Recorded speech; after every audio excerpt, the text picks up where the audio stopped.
Oke, kita lihat ini bacaan mulai dari Yohanes pasal 6. Nanti saya baca buat kita semua. Yohanes pasal 6 ayatnya yang ke-16 sampai ayatnya yang ke-21. Boleh bantu saya multimedia? Dan ketika hari sudah mulai malam, murid-murid Yesus pergi ke danau, lalu naik ke perahu dan menyeberang ke Kapernaum ketika hari sudah gelap dan menyeberang ke Kapernaum. Ketika hari sudah gelap, Yesus belum juga datang mendapatkan mereka, sedang laut bergelora karena angin kencang. Sesudah mereka mendayung kira-kira 2-3 mil jauhnya, mereka melihat Yesus berjalan di atas air mendekati perahu itu. Maka ketakutanlah mereka. Tetapi ia berkata kepada mereka, "Aku ini, jangan takut." Mereka mau menaikkan dia ke dalam perahu, dan seketika itu juga perahu itu sampai ke pantai yang mereka tujui. Wow, seketika, ini kata kunci, seketika itu juga perahu yang tadi lagi diombang-ambingkan sampai di tujuan. Itu yang saya sebut apa? Percepatan. Harusnya perahu itu berjalan secara natural, dalam beberapa jam lagi baru tiba. Tapi Alkitab mencatat seketika itu juga perahu itu sampai ke tempat yang mereka tujui. Terjemahan lain berkata begini, murid-murid itu dengan senang hati mengizinkan Yesus naik ke perahu bersama mereka.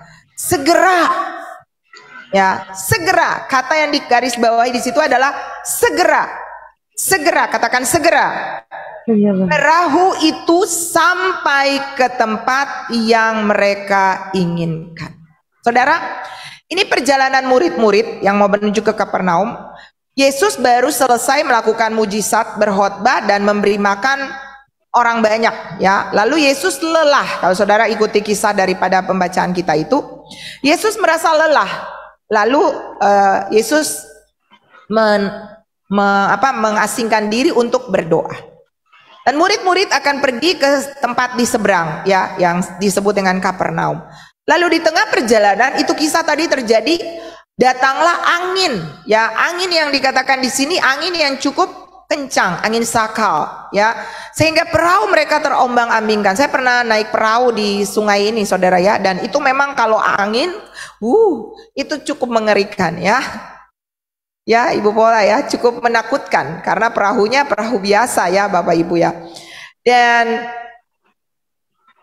seringkali yang terjadi ini dalam kehidupan kita, kita mengarungi kehidupan kita dengan perahu atau bahtera hidup kita. Dan sering yang terjadi adalah badai datang. Berapa banyak yang pernah mengalami badai dalam hidupnya? Amin. Semua kita pernah mengalami badai. Kalau saudara nggak mengalami hidup, berarti coba cek. Jangan-jangan saudara bukan manusia natural, ya. Saudara nggak punya daging. Saudara mungkin roh yang melayang-layang. Kayaknya setan juga punya masalah deh. Malaikat juga punya masalah, ya. Artinya semua makhluk hidup itu punya masalah gitu, ya. Dan kadang-kadang yang terjadi adalah dalam perjalanan kehidupan kita mengalami proses penundaan yang panjang dalam hidup kita, ya. Kita terlambat dalam studi, kita sakit belum disembuhkan, kita berdoa belum dijawab, kita minta jodoh belum dapat, ya. Apalagi saudara punya berbagai pergumulan, doa-doa yang mungkin belum dijawab. Kenapa bisa? Bisa salah satunya Tuhan izinkan untuk mau melatih, untuk nilai-nilai rohani, sabar, tekun, itu keluar dari kehidupan kita. Tapi bisa juga karena kita salah fokus, ya.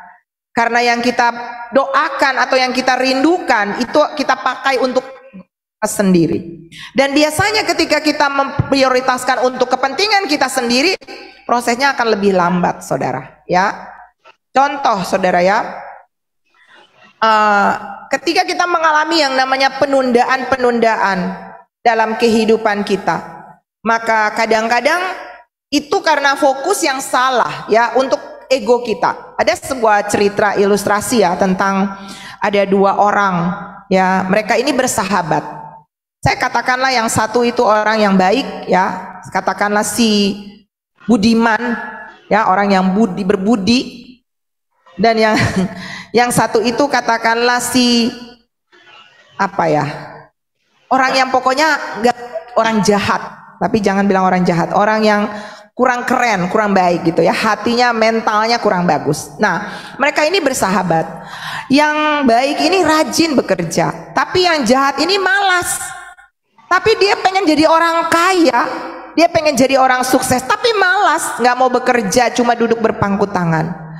Alhasil satu ketika mereka sedang duduk minum kopi bersama, lalu yang jahat bilang begini kepada yang baik, Budiman, itu kan nanti ada kereta kerajaan yang akan lewat di depan.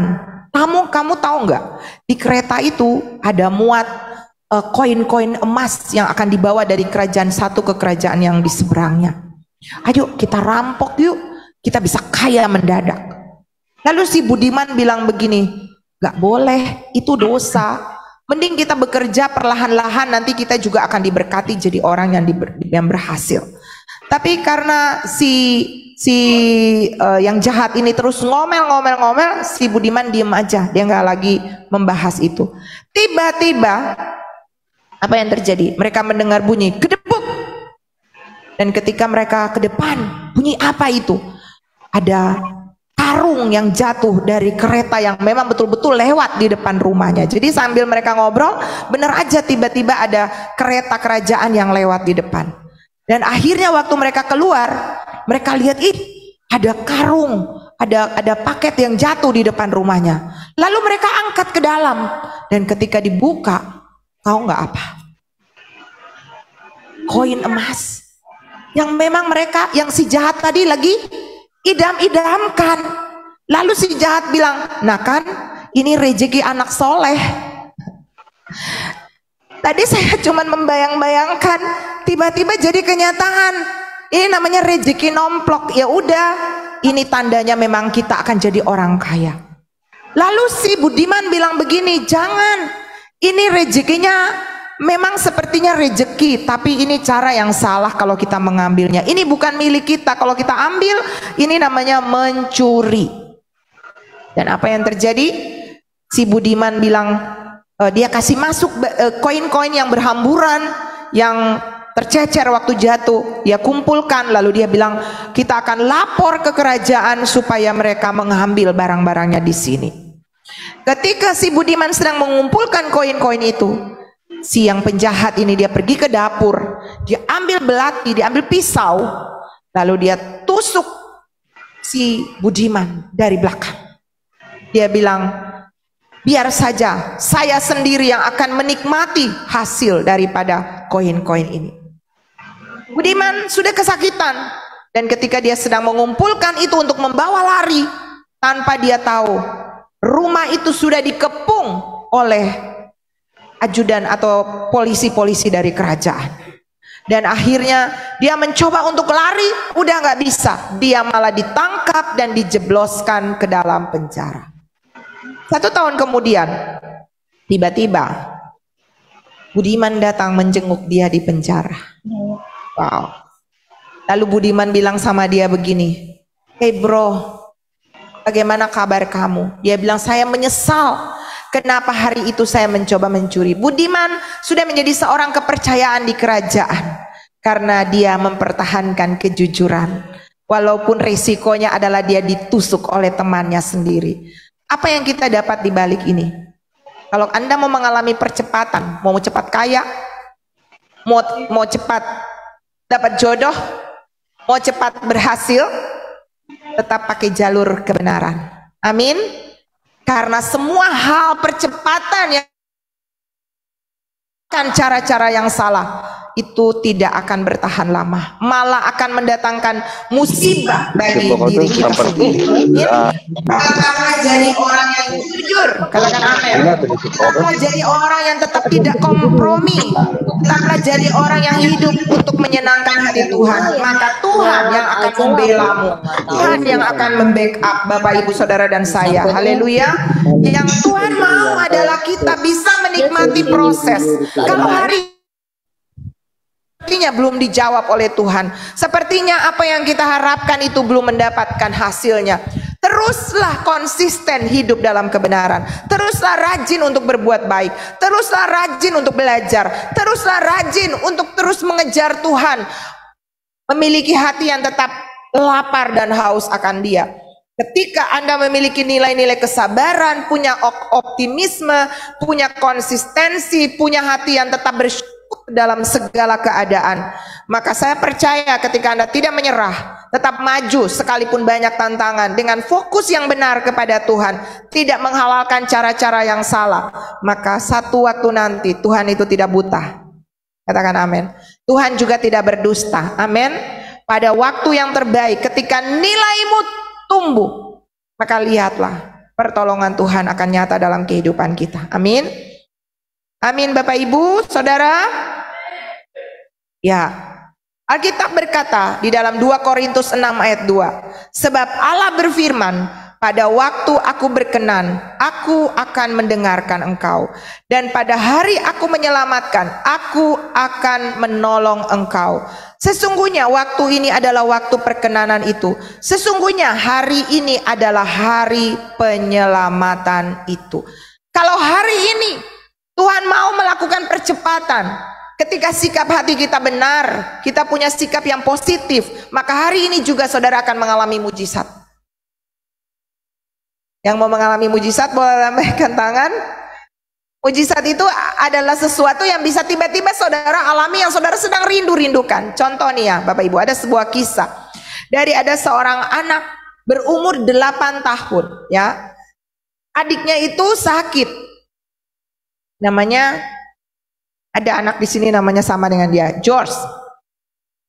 Ya, adiknya itu sakit dan sakitnya kronik ya. Lalu papanya bilang begini, George, adikmu tidak bisa sembuh kecuali ada mujizat.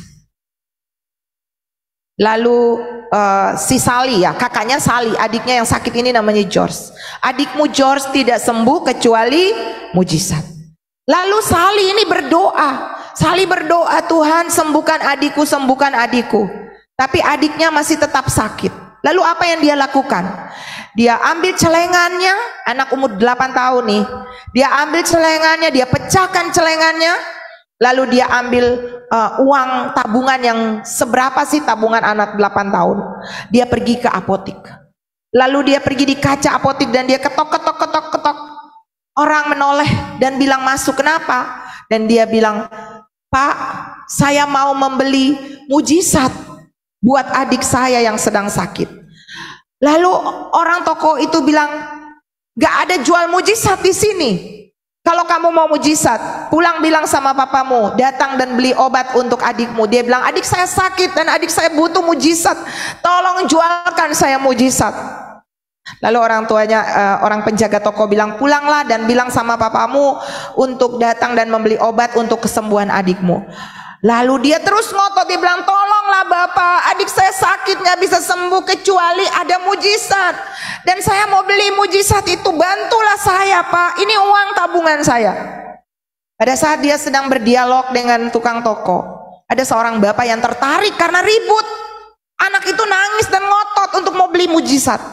Lalu bapak itu datang dan bapak itu tanya, ada apa nak? Dia bilang, adik saya sakit Pak, dan saya mau membelikan mujizat, tapi mereka nggak mau menjualnya. Anak 8 tahun ya saudara ya.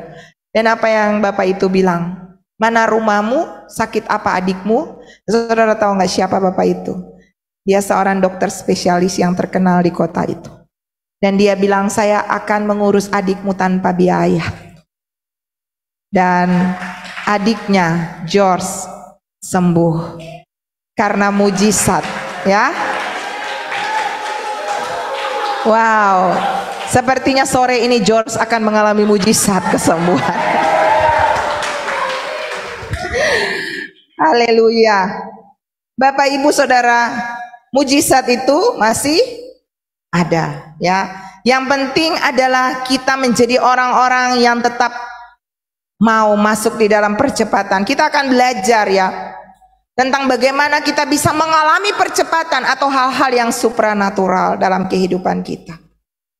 Kalau kita lihat daripada kisah yang tadi kita baca tentang murid-murid ini, maka kita akan temukan di sana bagaimana sikap yang benar saat kita sedang mengalami masalah. Murid-murid sedang mengalami masalah dan masalah mereka adalah mereka sedang ada di dalam gelombang.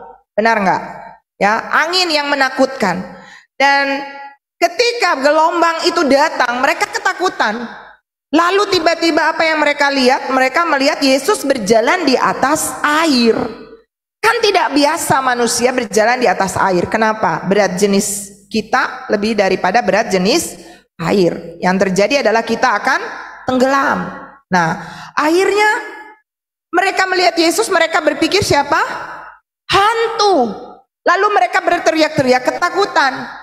Seringkali terjadi dalam kehidupan kita ketika kita mengalami masalah dan Tuhan mengirim pertolongan datang, kita bisa mengira itu hantu. Contoh, ketika kita berbuat kesalahan, kita jadi anak yang malas, kita jadi anak yang tidak jujur, kita tidak mau melayani dengan sungguh-sungguh. Seringkali kita ditegur mungkin oleh orang tua kita, kita dinasihati, kita dimarah, kita didisiplin, kita dihajar bahkan.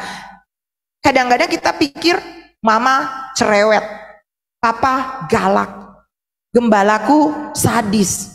Contoh, kita nggak bisa melihat pertolongan Tuhan untuk membuat hidup kita menjadi lebih baik, untuk masa depan kita lebih baik. Kita menolak teguran. Alkitab berkata orang yang menolak teguran itu pasti mati. Dan Tuhan mau adalah saudara dan saya terbuka hatinya dan mengizinkan melihat Tuhan di balik semua persoalan yang sedang Anda hadapi. Teguran itu baik bagi kita. Katakan amin. Nasihat itu baik bagi kita. Anak-anak muda yang ada di sini, Bapak Ibu yang ada di Zoom, yang ada di Facebook, yang ada di YouTube, orang-orang tua juga yang ada di sini, dengarkan ini. Alkitab berkata, barang siapa ku kasihi, ia ku tegur dan ku hajar. Saya sering ingatkan anak-anak saya, ya, saya bilang sama mereka begini, kalau kamu jalan, kamu sedang melakukan sesuatu yang tidak benar, dan sepertinya kamu nggak ditegur Tuhan, bahaya. Satu saat kamu tiba-tiba jatuh masuk ke dalam jurang, kamu nggak sadar bahwa kamu sedang ada di jalan yang salah. Tapi ketika kamu sedang melakukan sesuatu yang tidak benar, lalu tiba-tiba ada Tuhan mengirim seseorang untuk menegur, menghajarmu, mengingatkanmu, bahkan Tuhan mengirim masalah untuk membuat engkau tiba-tiba, aduh Tuhan ampuni. Berapa banyak orang yang harus dipasang selang di mana-mana dulu baru bertobat. Berapa banyak orang, Pastor Luther minggu kemarin sharingnya, ada bapak yang waktu datang dia punya kekayaan, dia punya kesehatan, dia punya posisi yang baik. Lalu dibilang, Pak ayo melayani. Lalu bapak itu bilang gini, nanti saja Pak, saya lagi sibuk. Dan apa yang terjadi? Beberapa tahun, 1-2 tahun kemudian tuh bapak sakit, kabel di mana-mana. Lalu Pastor Luther datang, diminta sama keluarganya untuk datang mendoakan. Lalu datang sudah dipasang selang, lalu pastor doakan dia. Lalu dia bilang begini, Pastor doakan saya, kalau saya sembuh saya mau melayani Tuhan. Lalu Pastor Luther bilang, Bapak jangan ancam Tuhan, ya. Kenapa waktu Bapak masih sehat-sehat Bapak nggak melayani Tuhan? Sudah sakit dulu baru Bapak mau bilang mau melayani Tuhan. Kadang-kadang dalam kehidupan kita menjadi orang-orang yang menomorduakan Tuhan. Nanti ketika kita ada masalah, baru kita jadikan Tuhan UGD, unit gawat darurat. Mari Bapak Ibu Saudara, anak-anak muda yang ada di sini, mari kita belajar untuk terbuka, amin, untuk menerima arahan dari Tuhan. Saya pesan akhir tahun saya bilang begini, dekat-dekatlah sama Tuhan. Izinkan Tuhan menuntun, menjadi guide dalam kehidupan Bapak Ibu Saudara dan saya. Kenapa? Karena tanpa Tuhan 1 menit di depan itu gelap, blank, kita nggak tahu apa yang akan terjadi. Saudara ingat kasus kemarin di Cianjur? Tiba-tiba dalam 1 menit gempa terjadi. Saya ada di apartemen, saya turut merasakan goncangannya. Saya sedang berpikir begini, apa yang sedang terjadi? Berapa jiwa yang sedang melayang? Dan benar, pada saat yang sama, ratusan jiwa melayang. Pertanyaannya, kemana jiwa-jiwa itu pergi? Anak-anak muda, orang tua, kita nggak pernah tahu kapan hidup ini berakhir. Jangan pikir, aku masih muda, aku masih kuat, aku masih pintar, aku masih bisa bikin apa saja semauku. Jangan, karena kita nggak pernah tahu esok masih ada atau tidak. Ada satu kalimat bilang begini, belajarlah seperti kita akan hidup 1000 tahun lagi. Artinya belajar. Cucunya Ibu Pola itu, Abramo itu, anaknya suka belajar. Tadi pagi di kamar kita mau ke gereja, dia minta ini Om Krisnya putarin dia di TV apa A B C D E, dia nyanyi semua versi, dia nyanyi. Tadi malam saya sudah mau tidur, saya bilang dia temenin, dia masuk, dia belajar, dia baca, dia nonton, dia nyanyi. Anak saya masuk, dia bilang ini, benar-benar ya ini anak, mungkin anak cucu dosen ya. Sukanya belajar ABCD, nggak bosan-bosan, lagi sakit, lagi demam, nyanyi ABCD terus seperti itu. Itu harus jadi gaya hidup kita. Mau terus belajar bukan cuma dari buku, belajar bukan dari sekolah, belajar dari hidup sehari-hari. Katakan amin. Belajar ketika orang menyakiti kita, bagaimana bisa mengampuni. Belajar untuk jadi orang yang bisa bermurah hati.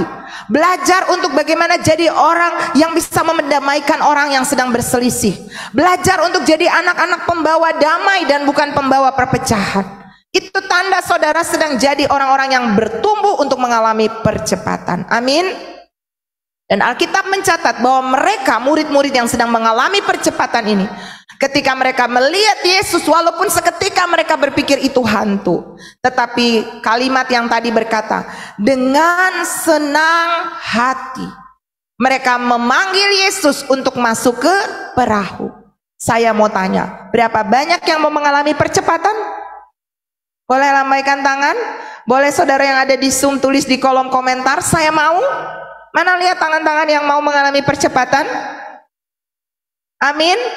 Saudara dengar, tidak ada cara lain untuk mengalami percepatan kecuali mengundang Yesus dengan senang hati. Jangan dipaksa. Paksa tuh begini, kalau kamu nggak punya Yesus, kamu pasti mati. Itu artinya saudara akhirnya terancam, benar nggak? Kalau kamu nggak undang Yesus, kamu nggak diberkati. Itu ancaman, ya. Sekalipun itu benar. Kadang-kadang memang perlu ada kalimat-kalimat itu untuk membuat saudara takut. Tapi saya tidak berharap Anda mengundang Yesus karena ketakutan ini. Tapi Bapak, Ibu, Saudara dan anak-anak muda di sini mengundang Yesus karena saudara tahu saudara nggak bisa hidup tanpa Tuhan. Katakan amin. Karena saudara tahu bahwa Yesus itu satu-satunya jawaban atas semua masalah kehidupanmu. Dia satu-satunya solusi atas setiap kehidupanmu. Amin. Karena dia adalah nama di atas segala nama. Dan bagi orang-orang yang mencintai Yesus, saudara akan dengan senang hati, Tuhan, masuk di dalam hatiku. Jadilah Tuhan, jadilah Raja. Dan ketika dia jadi Tuhan, ketika dia jadi Raja, maka Anda tidak lagi berkuasa atas dirimu. Dengar ya, saya ulangi ya. Ketika kita jadikan dia Raja, Raja itu punya otoritas atas sebuah kerajaan. Dan kalau Anda adalah kerajaan-kerajaan yang Tuhan mau tinggal menjadi Raja di dalammu, dan itu jaminan keselamatan sekarang dan sampai kekal, maka tidak ada alasan untuk saudara dan saya tidak taat kepada Raja. Katakan amin. Apapun perintah Raja, mengampuni, mengampuni, memberi, memberi, rajin beribadah, rajin beribadah, suka menginjil, pergi penginjilan. Lakukan yang benar, lakukan yang benar. Hidup jujur, hidup jujur. Taat, saya kasih satu kata itu. Taat itu apa? Terus angguk, aksi terus. Tuhan bilang melayani. Oke Tuhan, melayani. Tuhan bilang memberi. Oke Tuhan, memberi. Tuhan bilang rajin. Oke Tuhan, rajin. Tuhan bilang taat kepada orang tua di rumah. Jadi anak-anak yang dengar-dengaran. Oke Tuhan, dan tetap lakukan. Ketika saudara dan saya dengan senang hati mengizinkan Tuhan masuk ke dalam kehidupanmu, maka hidupmu pasti berubah. Katakan amin. Saya ingat waktu saya masa muda, saya dari SD, karena mama saya mendidik kami untuk hafal ayat. Saya pertama kali bisa belajar baca, saya disuruh hafal, kami disuruh hafal Amsal 3 ayat 1 dan seterusnya. Hai anakku, janganlah engkau melupakan ajaranku, dan biarlah hatimu memelihara perintahku, karena panjang umur dan lanjut usia serta sejahtera akan ditambahkan kepadamu, dan bla bla bla bla. Itu kami disuruh hafal. Tapi dalam perjalanan saya, ya, saya ke gereja setiap minggu, ya, bahkan sakit pun disuruh pakai jaket, tetap harus ke gereja. Pagi-pagi sudah dikasih bangun oleh ibu saya, duduk berdoa, ngantuk-ngantuk tetap duduk berdoa, baca firman Tuhan. Tapi ketika teman-teman ajak ke diskotik, saya ke diskotik juga. Ketika teman-teman suruh saya berbohong, saya ikut berbohong juga. Ketika teman-teman suruh saya ikut nyontek, saya nyontek juga. Ya, hidup Kristen yang kompromi. Benar ke gereja, oke, di gereja haleluya, di rumah halelupa. Sampai one day saya ketemu Yesus. Saya bertobat. Hidup saya berubah 180 derajat. Dulu kalau mama ngomong satu kata, saya 100 kata. Ada yang masih di sini seperti begitu? Anda perlu pertobatan, ya. Kalau mama punya satu kata, tutup mulut dan tidak usah buka mulut, ya. Amin. Untuk anak-anak muda, untuk kita semua yang ada di sini, bahkan juga Bapak Ibu yang ada di Zoom, mari jadi orang-orang yang hanya untuk menyenangkan hati Tuhan. Dan ketika saya mengalami perubahan dalam hidup saya bertemu Tuhan, saya sadar saya orang berdosa, saya anak muda yang kompromi, agama boleh 100, tapi hidupnya tidak, prakteknya nggak benar. Lalu saya bertobat. Satu ketika mama saya dipanggil, karena kami dari aliran gereja lain. Lalu mama saya itu majelis yang bertahun-tahun. Lalu disidanglah mama saya. Dibilang begini, ibu, nama mama saya Ibu Ta, dipanggil Sarah, dipanggil Ta. Ibu Ta, itu anak Ibu Ta udah pergi di gereja sesat mana tuh? Gitu katanya. Waktu itu di gereja pertobatan, ya, di tempat kami itu dibilang gereja sesat, gereja tepuk-tepuk tangan, bahasa-bahasa roh, itu dianggap gereja sesat. Lalu mama saya ditanya, itu anaknya ibu sudah pergi ke gereja sesat, mamanya penatua, anaknya ke gereja sesat. Lalu mama saya punya kalimat ini, gerejanya sesat. Kira-kira menurut saya gereja sesat itu bagaimana ya? Karena yang saya tahu, ketika anak saya pergi ke gereja itu, hidupnya berubah lebih baik. Yang dulu dia suka jawab, kalau saya bilang 1, dia jawab saya 100. Sekarang dia diem, dia nggak bantah pun yang saya bilang, dia ikuti, dia lebih taat, dia lebih dengar-dengaran. Yang kedua, dulu saya harus paksa-paksa bangun doa pagi, disiram-siram pakai air. Tapi sekarang cari dia, kalau nggak ada di luar, pasti di kamar doa. Kerjaannya baca Alkitab atau sedang berdoa. Kira-kira pertanyaannya, gereja yang sesat yang mana ya?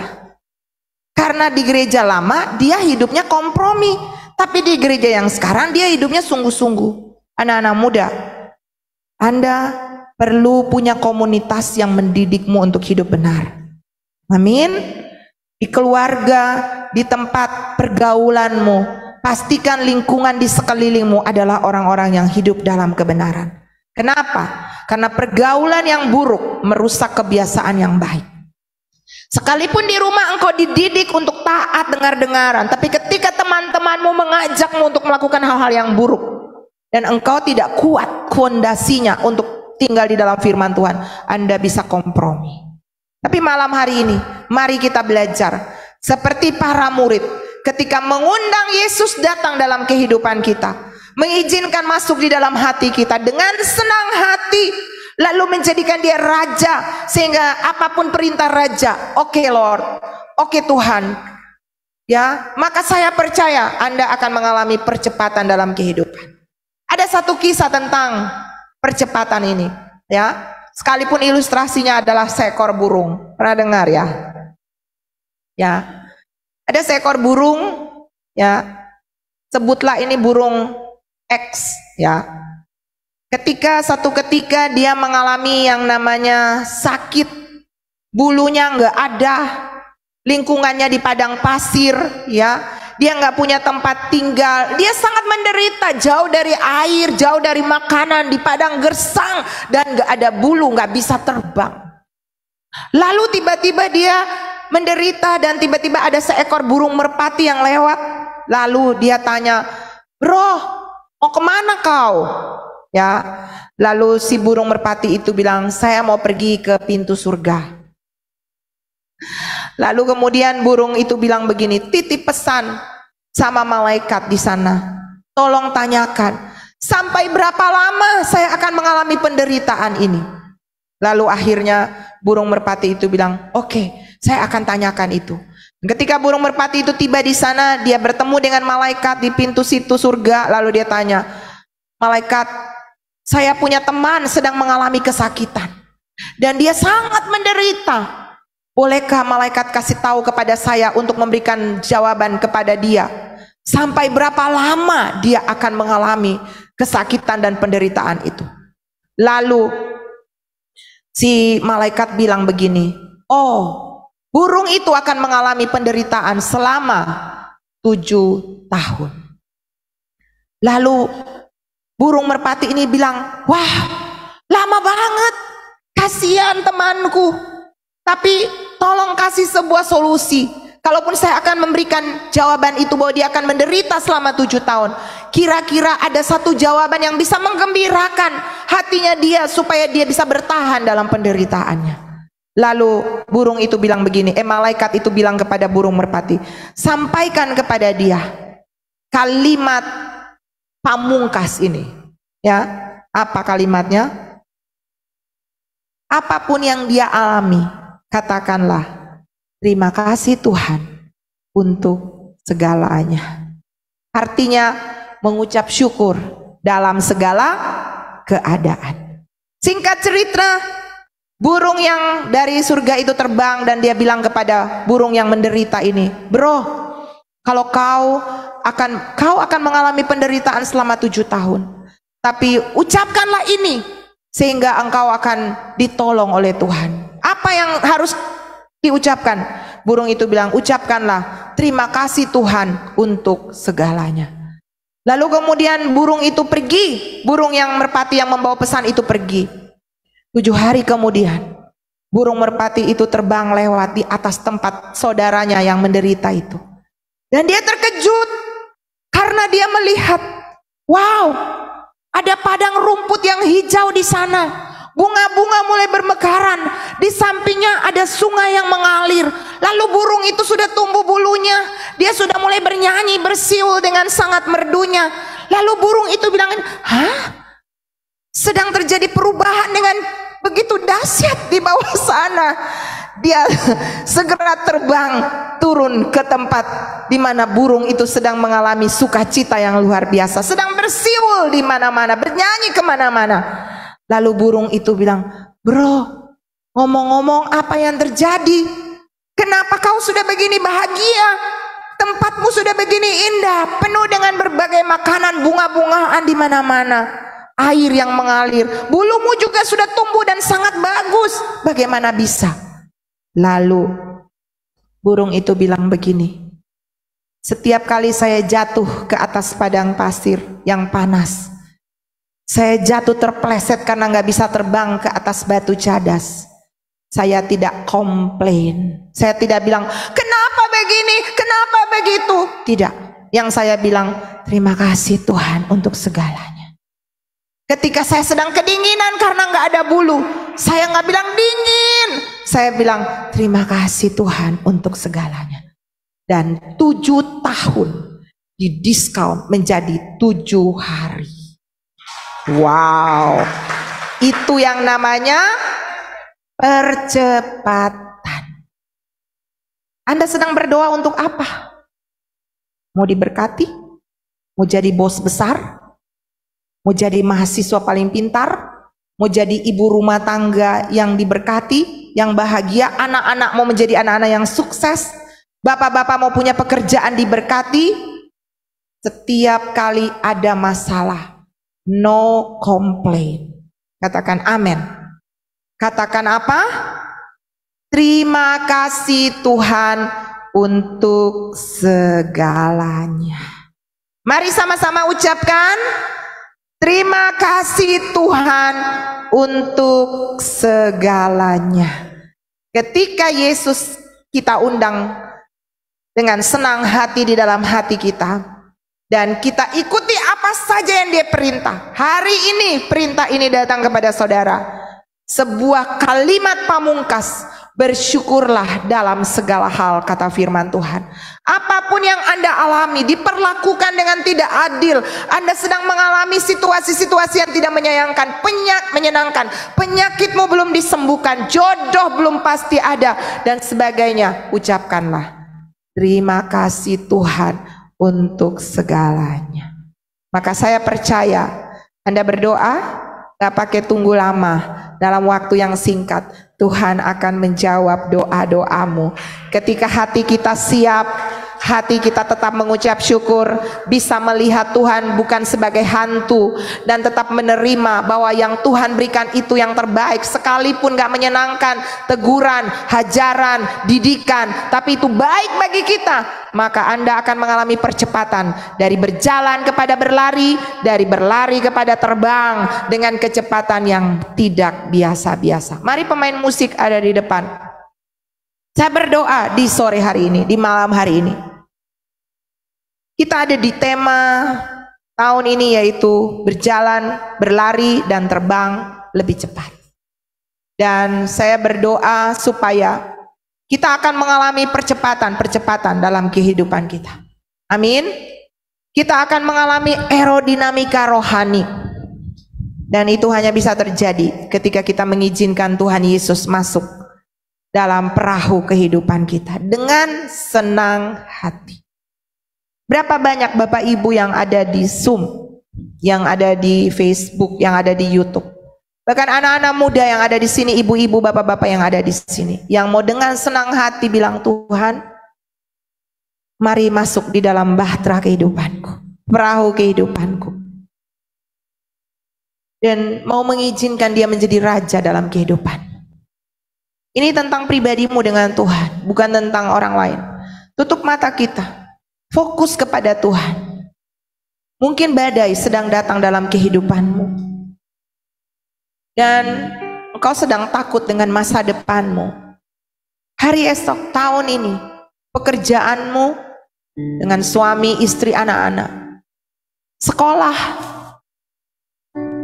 pekerjaan pelayanan, apapun itu, masalah jodoh, apapun itu saudara, fokus kepada Tuhan. Satapata karalabashi kata karalapas, kuralabasyata pata karalapashi kata karalapas. Saya mau saudara diam diri sejenak, biarkan musik memainkan perlahan. Dan jika ada penundaan-penundaan yang Anda alami, baik dalam pekerjaan, doa-doa yang belum dijawab, usaha-usaha yang sepertinya belum diberkati Tuhan, anak-anak yang sedang ada mungkin dalam masalah, suami yang masih ditawan oleh musuh, istri yang mungkin cerewet ataupun melakukan hal-hal yang mungkin saudara juga nggak nyaman dengannya. Tapi sore hari ini, berhenti komplain, berhenti ngomel, berhenti bersungut-sungut, berhenti mempersalahkan keadaan dan situasi. Pastikan Yesus ada di dalam hatimu. Dan ketika Yesus ada dalam perahumu, hiduplah dalam kebenaran, mengucap syukurlah dalam segala keadaan. Dan saya percaya akan terjadi percepatan. Kalau itu Bapak Ibu, anak-anak muda yang mau dengan senang hati, panggil Yesus dalam hatimu. Angkat tangan Bapak Ibu saudara, Bapak Ibu yang ada di Zoom, angkat tangan juga. Lalu ikuti saya berdoa. Saudara yang ada di onsite, yang saudara mau untuk pastikan Yesus ada di dalam perahu kehidupanmu, kau berdiri dari tempat dudukmu, berdiri dan ikuti saya berdoa. Jesus, ikuti saya doa. Tuhan Yesus, hari ini saya sadar saya tidak bisa hidup tanpa Tuhan. Sebab itu saya buka hati saya. Saya undang Tuhan Yesus. Dengan senang hati. Masuklah dalam hatiku. Masuklah dalam hidupku. Jadilah Tuhan. Jadilah Raja. Jadilah Juru Selamat dalam hidupku. Hari ini saya percaya nama saya tercatat dalam kitab kehidupan di surga. Saya adalah anakmu. Saya akan menerima janji-janjimu. Dan hari ini juga saya jadikan engkau Tuhan dan Raja satu-satunya dalam hidup saya. Memerintahlah dalam hidupku. Saya mau taat hanya kepada engkau. Dan saya mau melakukan apapun yang Tuhan mau saya lakukan. Roh Kudus bantu saya untuk hidup menuruti kehendak Tuhan. Dalam nama Yesus saya berdoa dan mengucap syukur. Haleluya. Kalau ada di antara Bapak Ibu yang sedang mengalami masalah-masalah sulit dalam kehidupanmu, dan engkau sedang mengalami masa-masa di mana engkau rasanya stuck, kau mengalami masa-masa di mana engkau sedang takut dengan keadaan ini, hari ini ada jaminan yang pasti bahwa Tuhan mau membawa engkau lebih cepat tiba.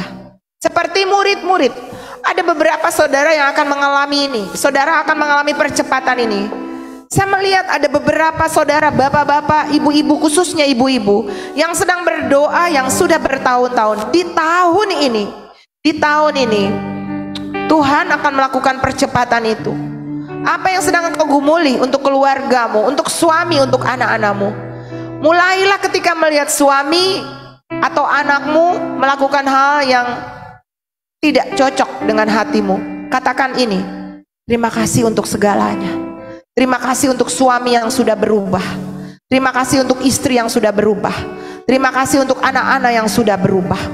Kalau itu masalah ekonomi, Anda sedang mengalami masalah-masalah di mana Anda sedang mengalami situasi-situasi sulit, ucapkan ini: terima kasih Tuhan untuk segalanya. Terima kasih untuk situasi ini. Ucapkan itu, saudara. Berhenti bilang mengapa dan mengapa, tapi katakan terima kasih Tuhan untuk segalanya. Dan aku berdoa pada malam ini bagi setiap anak-anakmu yang sedang ada dalam kondisi-kondisi sulit.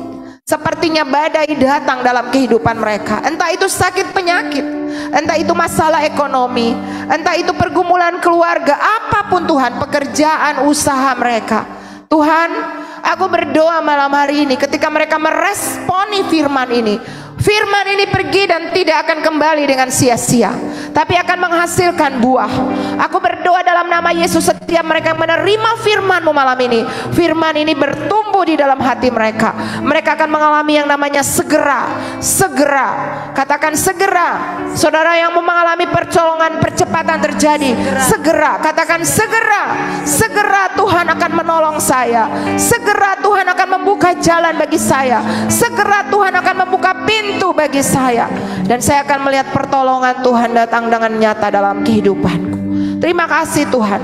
Anak-anakmu yang sedang sakit, mereka yang sedang mengalami situasi-situasi yang tidak mengenakan malam ini, aku berdoa bilur Yesus menyembuhkan mereka. Aku berdoa dalam nama Tuhan Yesus bagi mereka yang sedang sakit, apapun penyakit yang sedang mereka alami, aku katakan dalam nama Tuhan Yesus, malam ini kesembuhan Tuhan terjadi. Aku kirim Yeremia 33 ayat 6 bagi anak-anakmu Tuhan. Bapa, aku minta di dalam nama Tuhan Yesus untuk saudara-saudara kami Tuhan, mereka yang sedang mengalami situasi-situasi penyakit, masalah stroke, masalah sakit penyakit, demam, flu dan batuk, sakit tenggorokan, dalam nama Yesus malam ini kesembuhan terjadi. Kesembuhan terjadi Bapa, dalam nama Yesus. Bahkan bagi anak-anak muda yang ada di tempat ini Tuhan, mereka yang sedang butuh pekerjaan, mereka yang tidak punya masa depan, mereka bingung dengan masa depan mereka. Tuhan, aku katakan bagi mereka, masa depan mereka sungguh ada dan harapan mereka tidak akan pernah hilang. Berkati studi mereka, berkati pekerjaan mereka, berkati orang tua mereka, berkati kami semua Tuhan yang sedang mengikuti ibadah malam ini. Dimanapun kami berada Tuhan, kami akan melihat pertolongan Tuhan itu nyata dalam kehidupan kami. Hamba selesai, tapi Roh Kudus jangan berhenti. Teruslah berbicara di hati kami, kuatkan, ingatkan, bahkan teruslah bawa kami untuk tetap berjalan bersama dengan Engkau. Bahkan kami akan berlari dan terbang bersama dengan Tuhan lebih cepat lagi. Dalam nama Tuhan Yesus. Haleluya. Semua yang mau mengalami percepatan katakan amin. Amin. Tuhan Yesus memberkati.